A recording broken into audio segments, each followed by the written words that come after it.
दिल्ली में अलग अलग जगहों पर सुंदरकांड का पाठ का आयोजन किया जा रहा है। पंकज हमारे साथ जुड़ गए हैं।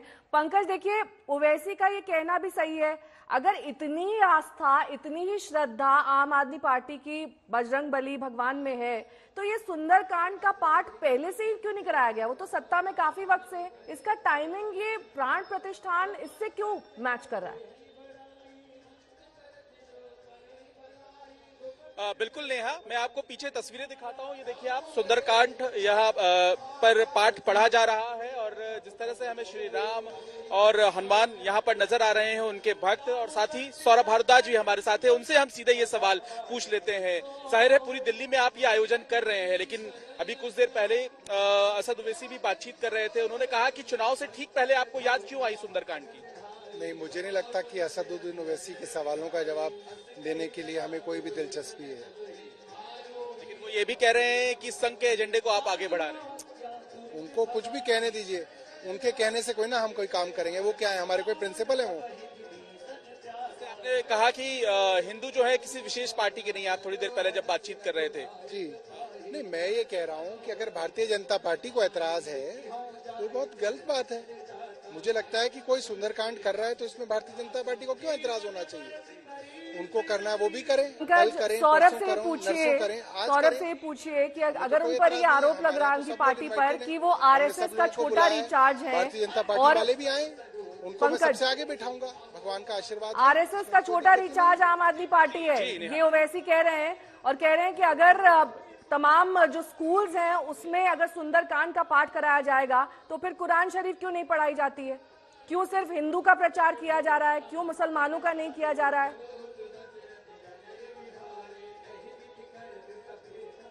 देखिए, मुझे लगता है कि ओवैसी जो है वो सीधे तौर पर आपको निशाने पर ले रहे हैं। वो ये कह रहे हैं कि अगर शिक्षा और सेहत की आप बात करते थे, वो आप क्या भूल गए हैं? दूसरा, वो ये कह रहे हैं कि अगर सुंदरकांड का पाठ हो रहा है तो क्या फिर कुरान का भी पाठ नहीं होना? मैं ये कह रहा हूँ कि ओवैसी कोई मेरे स्कूल के हेडमास्टर कोई ना है कि मुझे ओवैसी को जवाब देना। कौन है ओवैसी?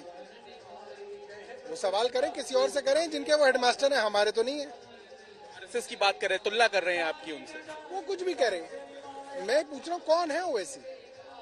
मैं क्यों उनको जवाब दूं? लेकिन आप पूरी दिल्ली में आज आयोजन कर रहे हैं और खुद मुख्यमंत्री भी जाएंगे आज रोहिणी में, तो क्या तैयारी है?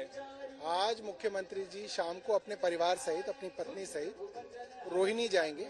सभी 70 विधानसभाओं में दिल्ली में आज हमारे विधायक हों, मंत्री हों, पार्षद हों, हमारा आम आदमी पार्टी का संगठन हो, वो सुंदरकांड का कार्यक्रम करा रहा है, तो वो रोहिणी के कार्यक्रम में मुख्यमंत्री जी हिस्सा लेंगे। 2020 में जब विधानसभा का चुनाव था तब भी आपने ऐलान किया था, निगम चुनाव में भी आपने ऐलान किया था, अब लोकसभा चुनाव है तो फिर आपने ऐलान किया, तो ऐसा लग रहा है कि चुनाव के पहले आपको याद आती है हनुमान जी की या श्री राम की? देखिए, कहने वाले लोग ये कहते हैं कि भारतीय जनता पार्टी अधूरे मंदिर की प्राण प्रतिष्ठा चुनाव की वजह से कर रही है। आप बताइए, क्या ऐसा लगता है आज तक को? नहीं लगता होगा। तो लोग सवाल करते हैं, सवाल लोग करते रहेंगे, जिसको जो काम करना करता रहेगा। अब भारतीय जनता पार्टी अगर ये कहती है कि वो चुनावों के लिए कर रहे हैं तो बात अलग है, मुझे तो नहीं लगता। प्राण प्रतिष्ठा में आप जाएंगे, आम आदमी पार्टी शामिल होगी? अभी तक तो कोई इनविटेशन के विषय में मुझे खास जानकारी नहीं मिली है। मुख्यमंत्री जी जो है उनसे जब चर्चा होगी तो मैं बताऊंगा। आपने बताया कि दिल्ली में आप कार्यक्रम का आयोजन करेंगे प्राण प्रतिष्ठा से पहले, वो क्या कार्यक्रम है? दिल्ली सरकार की तैयारी क्या है, थोड़ा विस्तार से अगर आप। दिल्ली में कुछ कार्यक्रमों का प्लान किया है, अनाउंसमेंट करेंगे तो आपको भी बुलाएंगे उसके अंदर। लेकिन ये 22 तारीख से पहले ही करेंगे या बाद में करेंगे? 22 से पहले करेंगे। और अयोध्या जा रहे हैं, सौरभ जाएंगे या नहीं जाएंगे? क्योंकि सुंदरकांड का पाठ कर रहे हैं तो ऐसा लगता है कि अब आप हनुमान भक्त, राम भक्त तो है ही, क्या सौरभ जा रहे हैं? अब देखिए, हमने तो यहाँ पे अपने सब भारतीय जनता पार्टी के मित्रों को बुलाया।